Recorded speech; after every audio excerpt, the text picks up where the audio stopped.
welcome back to Haphazardly. I'm your host, Jade, and today we're going to be talking about therapy because, a lot of people, the reason why they live a life that feels so haphazardly, is because their mental health isn't in check or their habits aren't in check. And to get those things in order and in line, you can work on them yourself through self-help, books, shows, movies, podcasts like this one. But another thing that's really helpful for that kind of stuff is therapy. And today, I went and met with my new therapist because the one I was meeting with, I'd only been seeing her for like a month. She randomly was like, "Oh, I'm actually moving to the other side of the city." I was like, "I'm not going to be driving there." So they thankfully found me another one, and I already like the new one a little bit better. Nothing against the first therapist. It was just, I think this one's going to be a better fit, and we'll talk about why. But if you don't know, I'm going to school to become a therapist currently, and I have a big passion for mental health and life coach type stuff. Anything around becoming a better version of yourself or figuring out how to just change and grow in different ways. It's really important to me. So today I wanted to go over this is going to be kind of a brief episode because it's going to be more structured in the way of how to and why. Because I think that starting therapy can be a really intimidating thing for a lot of people. It's never been intimidating for me because, one, I've been going to therapy for like 10 years now, on and off. And two, I'm going to school to become a therapist. So I just love going to those appointments because it's something that I'm interested in and I love. But for a lot of people, it can be really scary because it's a situation where you're going to have to be excessively vulnerable and be that way with someone that you don't know. And a lot of people, what is the cat doing? And a lot of people, that is, ow! The cat's playing with me, Milo's playing with me, and I knocked the microphone out of my mouth. Stop eating the book. But, sorry, and that was a lot of distraction. But I just know that it's really hard for people, and a lot of people also don't know where to start. So I just want to talk about some of that kind of stuff to help people out because my job currently and for the past year has been working as a discharge planner from an inpatient psychiatric hospital. So that means that when people leave, I make sure that they have provider appointments like a therapist and a psychiatrist and a doctor to make sure that when they go, they have supports around them that can make sure that they don't end up back in the inpatient hospital or that can help us make sure they get back in safely if they need to. Just supports around them. So part of that job means I've had to learn a lot about how to find people therapists and how to find people new providers and what goes into asking questions, what the people will ask you and where to find them and all that good stuff. And a lot of people don't know it, and I think that it's something that people don't get a lot of help with, and no one knows where to start with that kind of stuff. So I want to be able to produce something that is using my knowledge in my job and putting it out to the public so that other people can benefit from this, because it's a daunting task in and of itself of emotionally starting it as well as the logistics of finding somebody to go to. So I just want to go over all of that good stuff. So let's just jump right in. There's 5 main steps in finding a provider and starting with a provider. And I'm going to be talking specifically about therapists and psychologists. They do similar things, and I'm not talking about for testing, I'm talking about for traditional talk therapy. So, when I say traditional talk therapy, that doesn't mean can't include things like EMDR and other specialized areas of psych. I'm just saying it's more so therapy to work on talking through things in that kind of perspective rather than testing and or group therapy or a program. Ouch. Because that's a whole different process. Anyway, I think that the first step that everyone needs to take is to take some time and set up the mood, sit down and really think through what it is that you need therapy for, that you want therapy for.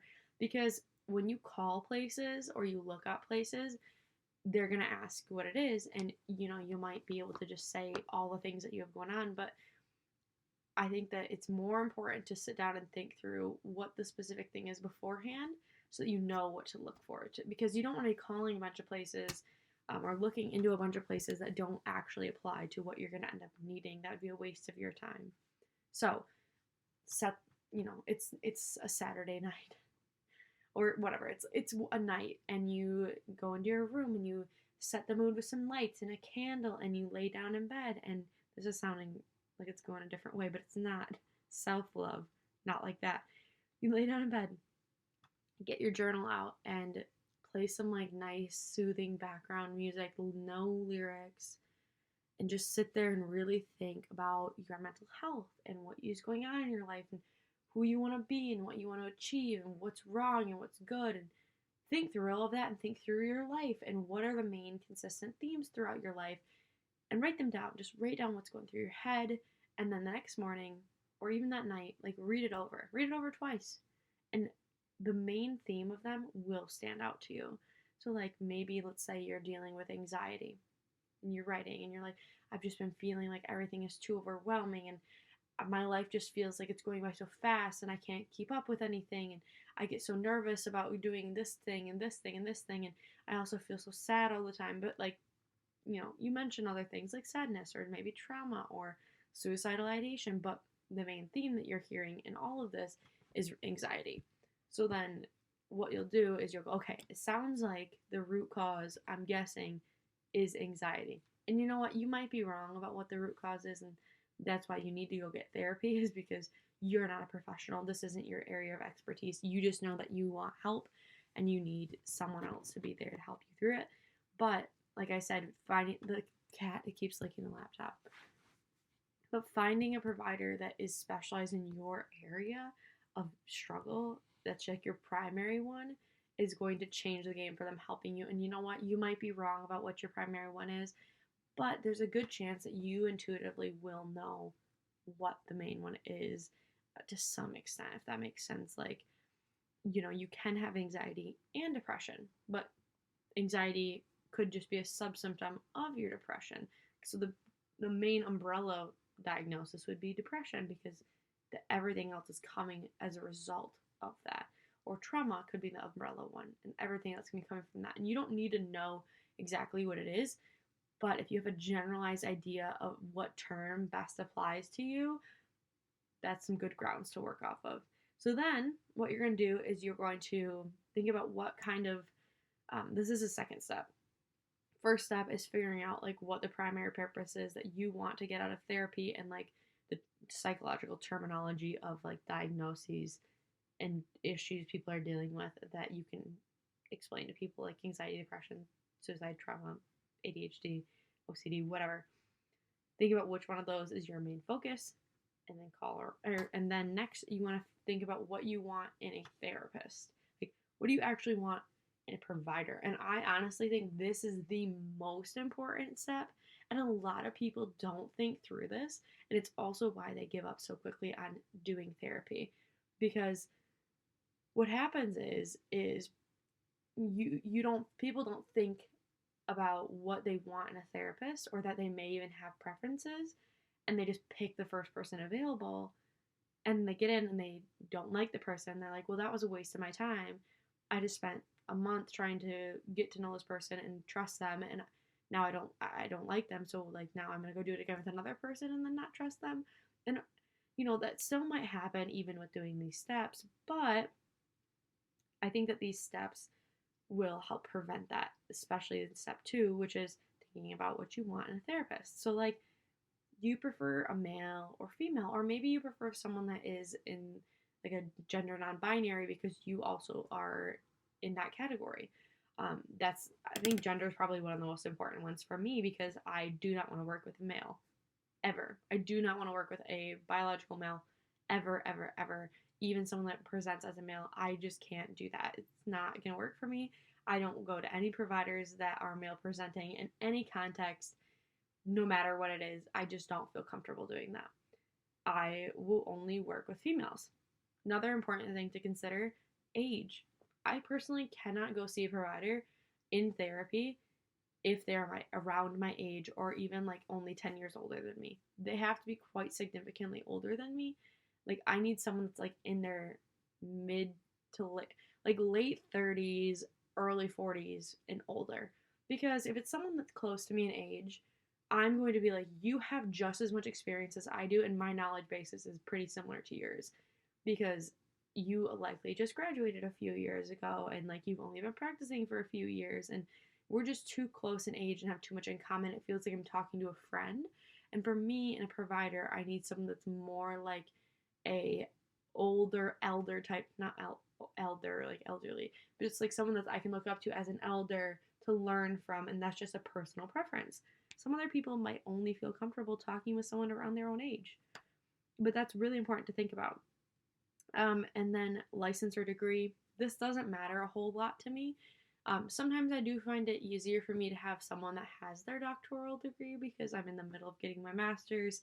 And again, I just personally feel like if they're close in age to me, if they don't have a higher degree than me, I would need that. Like the girl I went and saw before this current therapist, she's closer in age to me, but she has her doctorate. So that I could kind of rationalize it, but it didn't work out. So like, do you care if they have their degree in psychology? Would you rather they have their degree in social work? Would you rather they have their degree in psychology as a psychologist or a counselor? Or like, what do you care? Does your insurance care? That's all things to consider. I don't necessarily think that's super important because, from my experience at least, the people that have their doctorate versus people that have their master's don't really have that big of a difference in learning. Honestly, I think that you can learn just as much. It just depends on what you put into it. Like, are you caring about this outside of your schoolwork? Because school's really not teaching you that much all the time. So, whatever. But anyway, next one would be like, do you care about the type of treatment? This is a big one. So, like, do some research on the different kinds of therapy. Like, there's cognitive behavioral therapy, which people also refer to as CBT. And that's like talking. Cognition is like your thought patterns, behavior is the things that you're doing, and then therapy. So, like, you're working on the connection between your thoughts and your behaviors and how that's impacting you as a whole. There's also like DBT, which is dialectical behavioral therapy, and there's EMDR therapy. There is psychoanalytic therapy. There's so many different kinds of therapy and therapy groups, behavioral. There's so many. There's specifically like different kinds of OCD types of therapy. You just gotta think if it matters to you. Like if you have a lot of trauma, maybe you want to try EMDR. If you have more of like mood disorder type stuff, or like you struggle more with like mood regulation and social regulation, you might want to try dialectical behavioral therapy. If you struggle with more of like ADHD and anxiety, you might want to try cognitive behavioral therapy. Like just Google all the different kinds that you can think of if you care that much. I personally don't really care because I just think that all of them can be beneficial to everybody in some degree or another. So I think it's interesting to get therapy from multiple different perspectives, and you can always do those kind of therapy practices on your own too. So I don't really necessarily think that that's super important for most people. Some people, I would say it is pretty important. Like if you have borderline personality disorder, you probably should go to dialectical behavioral therapy. If you have, like I said, trauma, like you should probably go to some sort of like trauma informed therapist and potentially look into like EMDR. EMDR is like argumentative about its effect, its efficiency, but if you have addiction, like you need, hold on, the camera stopped. Okay, we're back. I could keep rambling on about the different kinds of therapy treatments and how they work, but like do you need relationship advice? So do you need to go with your partner, go to the marriage, whatever. Anyway, we're gonna move on because, like I said, I can literally keep talking about it for so long. Okay, what's next? Okay. Another really important thing to consider is religion. If you're a religious person and religion doesn't play a role often in your mental health, maybe it doesn't matter too much. Stop it.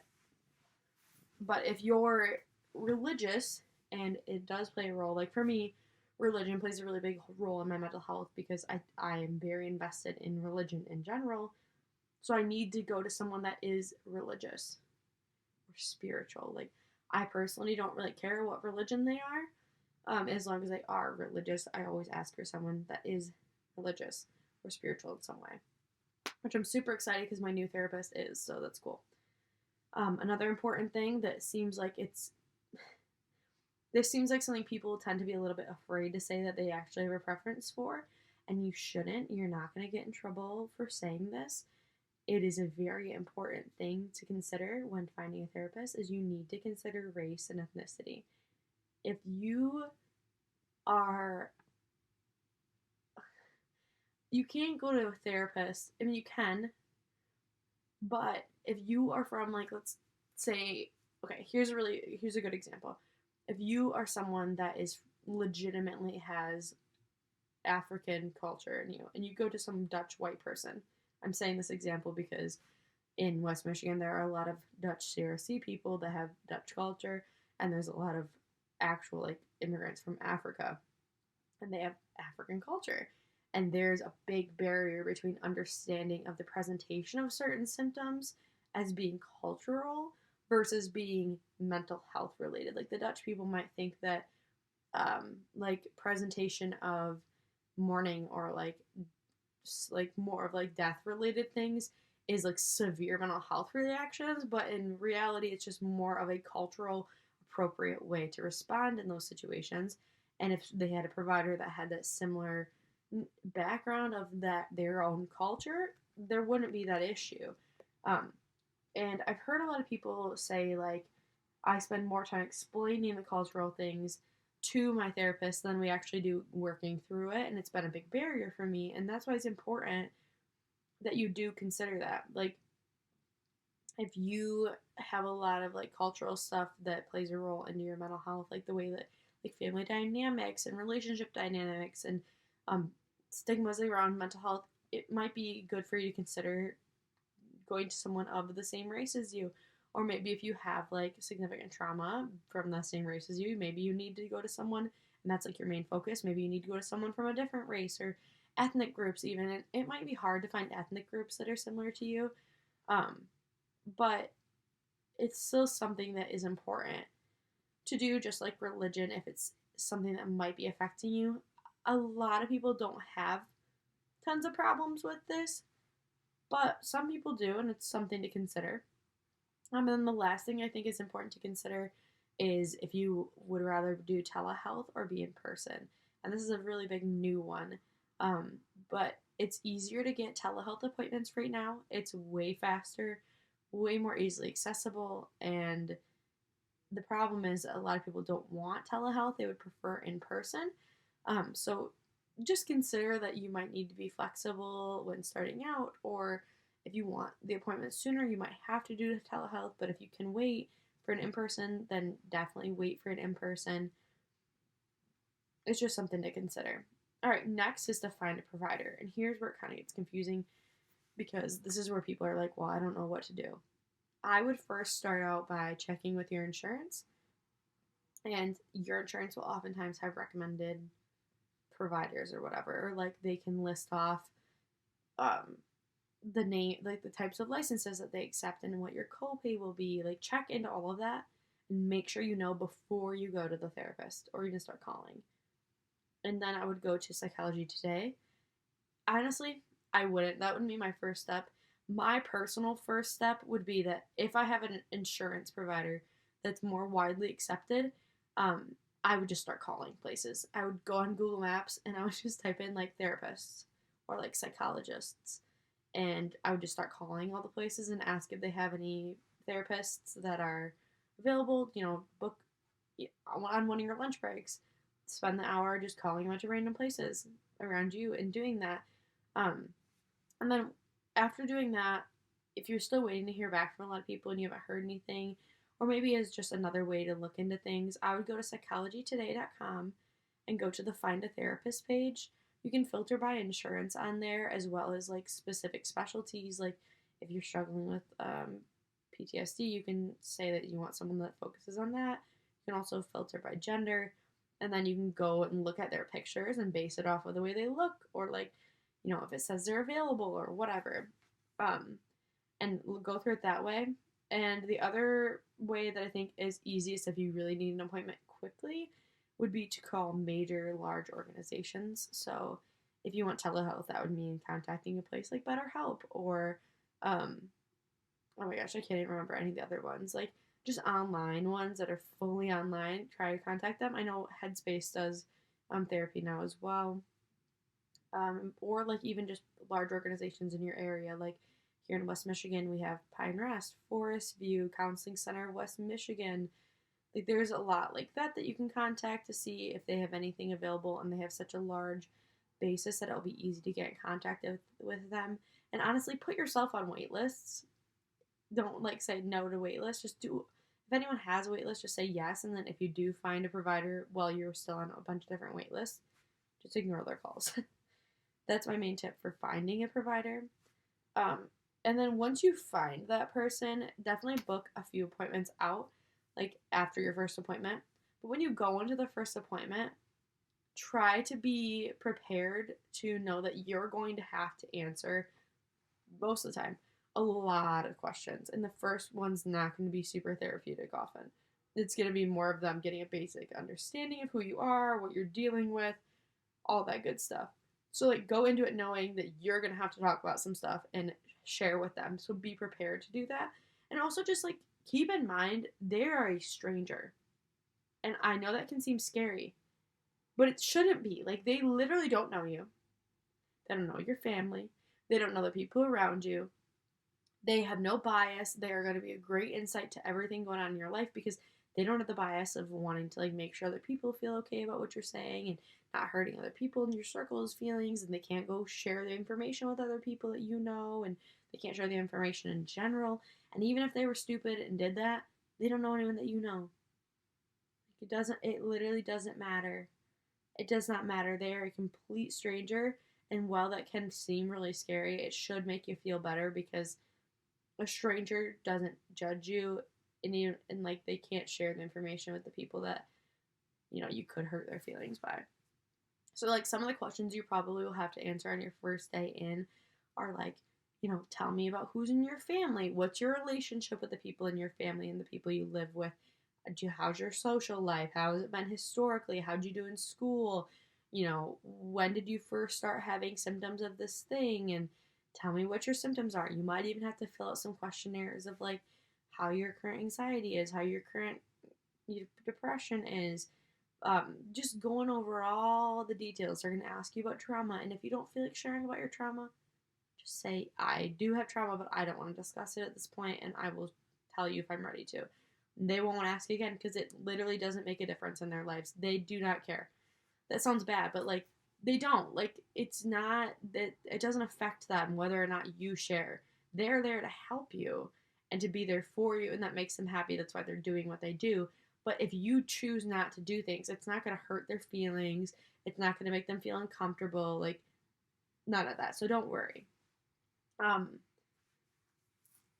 think that it's important to know that after your first appointment or two, when you get all of that out on the table and you're like, I shared everything about my history, I shared everything about what's been going on lately, and we talked about some more of the details, think about what are your main things that came out of that, and maybe tell them, like, what do you think I need to focus on? And just see what they say. You tell them what you think, and then go home and think more detailed about it. So, like, for me, I, could think, oh, I need to work on intrusive thoughts. I need to work on my eating disorder. I need to work on my religious stuff.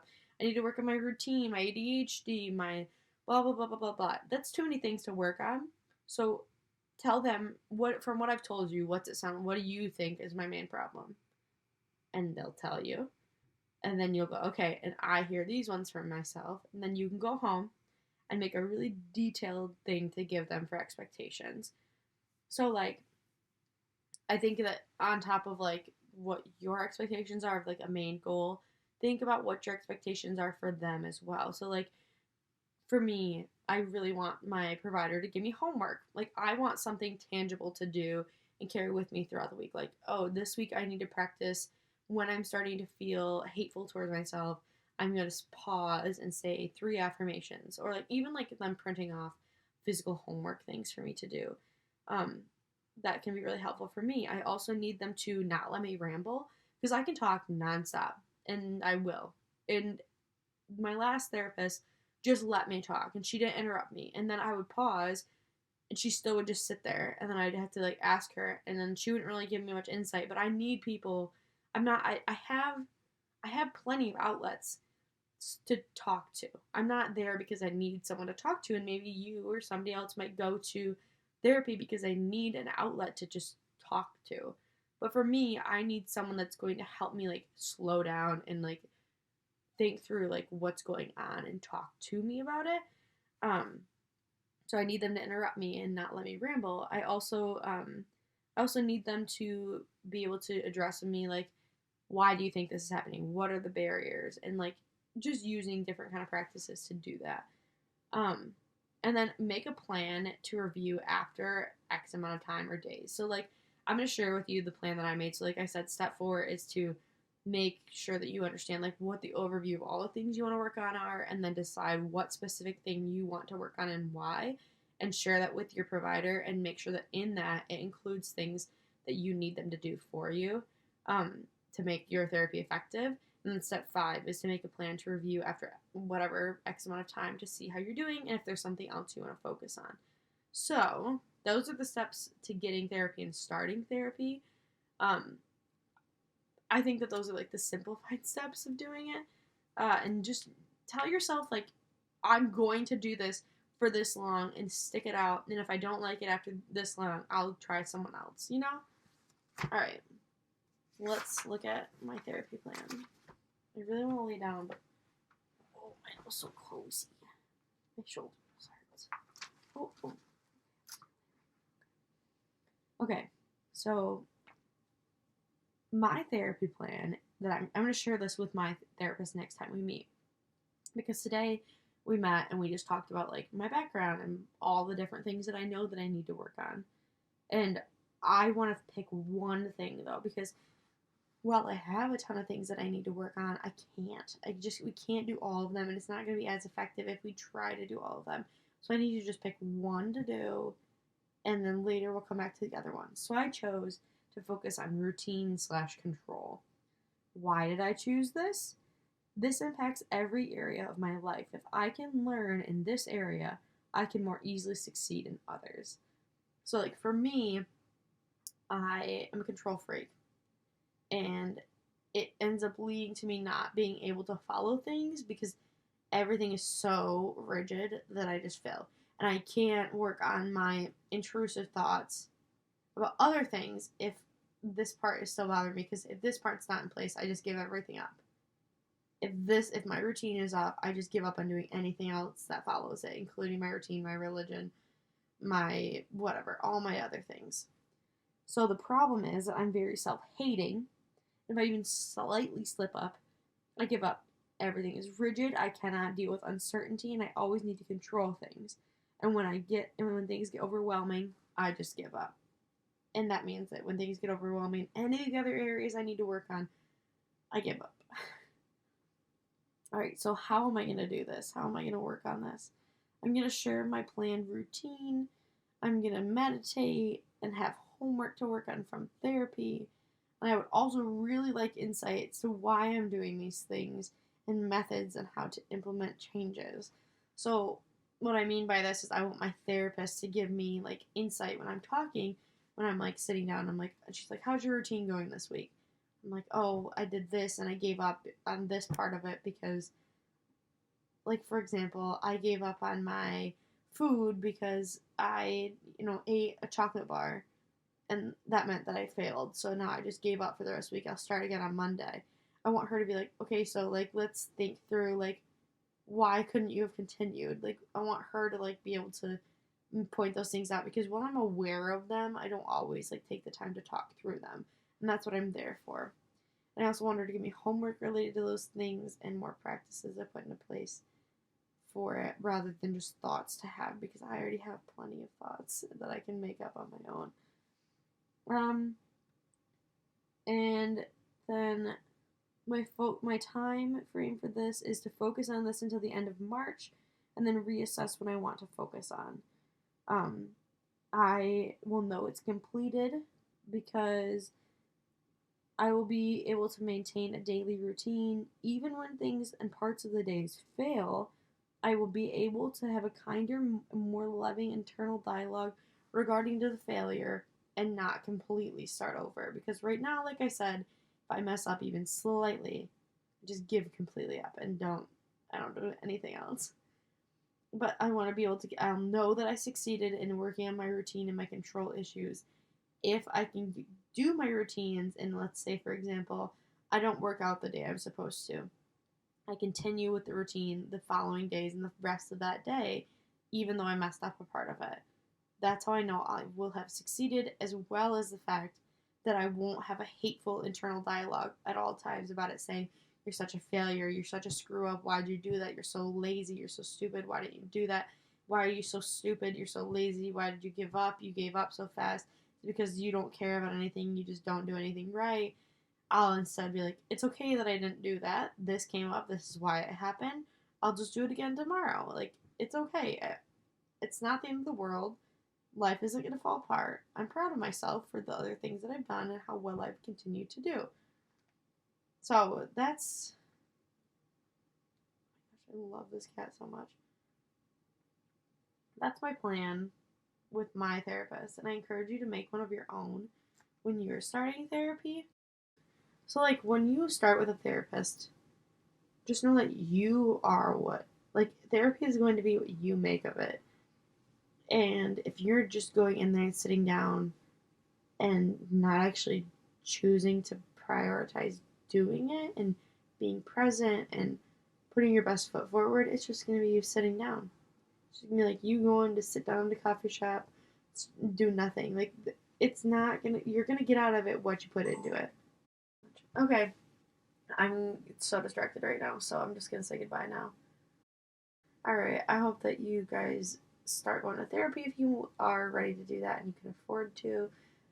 If you feel like you don't want to go to therapy but you still want to work on yourself, I encourage you to still look into like the types of therapy that might work best for whatever you're dealing with, like steps 1 and 2, or steps 1 and 3.